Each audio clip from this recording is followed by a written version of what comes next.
Sports Drive.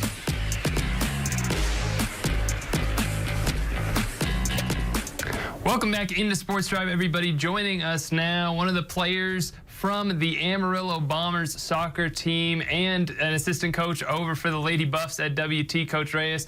Coach Reyes, thanks so much for taking the time and coming on the show. Yeah, thanks for having me, man. It's always a pleasure being on the Sports Drive. So, Coach Reyes, let's just talk about last night's game. Obviously, the regular season home finale for you guys with the Bombers, and you guys able to take down New Mexico 14-11, tied for the second most goals you guys have scored in a game this season. Just talk about what was going right for you guys out there. We started off on fire. It was actually our third game in 4-day stretch, so I didn't really know how we were really going to come out. These games are actually pretty brutal on our body, so it was a pretty tiring game, especially when they haven't played a game in a couple weeks. So we came out on fire. I believe we went up at least 8-2 or 9-2 at one point, so everything was just clicking for us from the very beginning.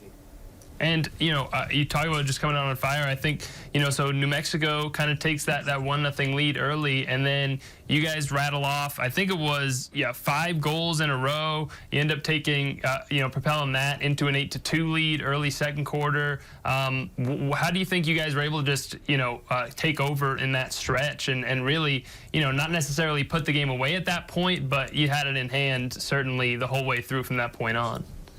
Yeah, so like the whole indoor game is all about runs, It don't matter who scores first or how many goals you get in behind or fall behind, So they got the goal early and, we don't panic, It's not the first time we went down in the first. So we know how to fight back. We know how to score goals, and we just stick to our game plan.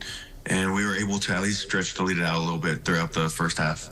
Why do you think you guys were so effective there? Obviously, the pace was pretty fast, and, the other time you guys did score 14 goals this season, it was against New Mexico, so I imagine, some part of how they like to play plays in how you guys like to play, and just getting up and down and a lot of goals being scored. But specifically, why do you think you guys were able to put so many on the board? Do you feel like it had to do with the passing? Do you feel like guys were just on with their shots? How do you think you guys were able to just put so many goals up so quickly in that regard? This year has been kind of like a roller coaster compared to last season, where we were really on fire last year. But at the same time, we have new players here, and not saying that don't have the chemistry, but we actually had about 2 or 3 new players this weekend that we're still trying to figure out how to play with, So, but at the same time, we all know what to do. We're all playing the same game. We've been playing it for many years now, so at the end of the day, during the game, we just go what we planned on, and we just executed when we needed to.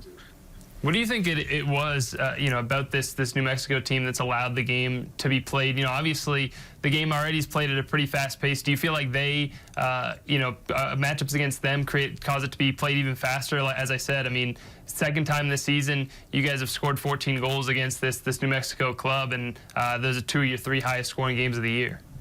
Right, yeah. Even though New Mexico is the bottom of our division, it doesn't mean that it's going to be an easy game with them. They're such a scrappy team. They really like to catch us on the counterattacks. We possess the ball about 80% of the time during the game, but the 20% that they have they're just running right at our back line whenever we make a mistake. And it's always counterattacks, whether it's a 2v1, 3v2s. They always exploit and they overload whenever they can. So whenever we think that they're out and the game's over with, they figure out a way how to get back in off our mistakes or just something that they do. So, love playing New Mexico. We've been playing them since we joined the league, So, they're just a really scrappy team that just won't go away. And, for David Treviso, he obviously had a great game. I think the most goals he's ever had in a game. I was just looking back at the statistics. I think the previous high he had 4 a couple of times, 5 goals the other night, the most he's had for you guys. What can you say just about his performance? Yeah, David, he's been with us for about 2-3 years now, and he just keeps improving each year. He's probably one of the guys that has one of the most experience on the team, since he played on another M2 team before, and they were really good. So it's great to have an attacking power with him, and it's starting to catch a fire now whenever we're heading into playoffs. So we're really glad that that's happening right now. And the other guy who had a big game for you guys in that one, 3 goals on the board for, I'm trying to look now. It was Rene Loya, I think, had 3 goals for you guys in that one as well. Just what do you think he was doing really well out there that allowed him to put up 3 for you guys? I think the only other player besides David that was had multiple goals in that one. Yeah, Rene, he's been really crucial for our offensive part of our game. He's actually coming off the M2 championship last year with Chihuahua Savage. He was actually the playoff MVP last year as well. So it was a really great addition for us to have him on our team this year. He's just a big dude. The way we play, we like to play with the post, kind of like basketball. When we play 5-on-5, you have one in the middle, and you're just trying to feed him, and usually tries to create something. So having Rene on our side this year has been really good for us.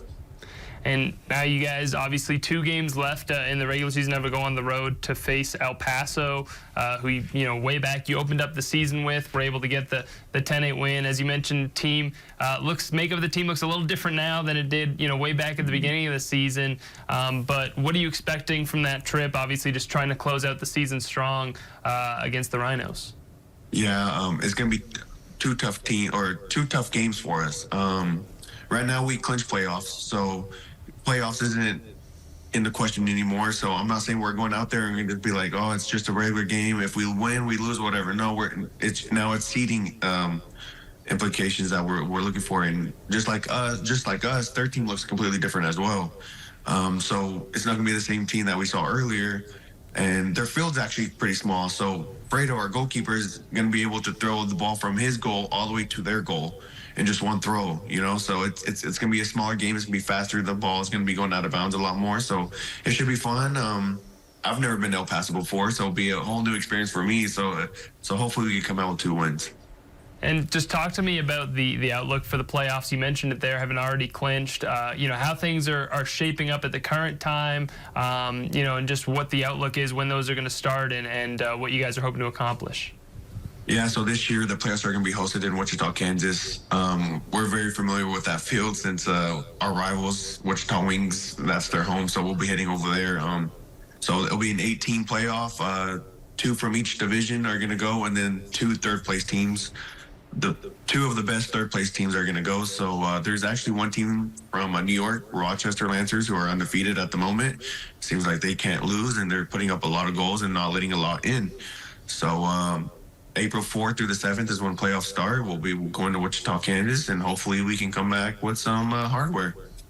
Absolutely. Awesome. Well, we'll be rooting for you guys. Coach Reyes, thanks so much for taking the time and coming on the show, talking to us about whatever it is, whether it's WT Soccer or the Amarillo Bombers. We appreciate it as always. Best of luck in El Paso this weekend and then in Wichita for the playoffs. Hey, man, I appreciate you having me. Thanks for everything. Awesome. Thanks, Coach Reyes. We'll be right back with more Sports Drive after the break.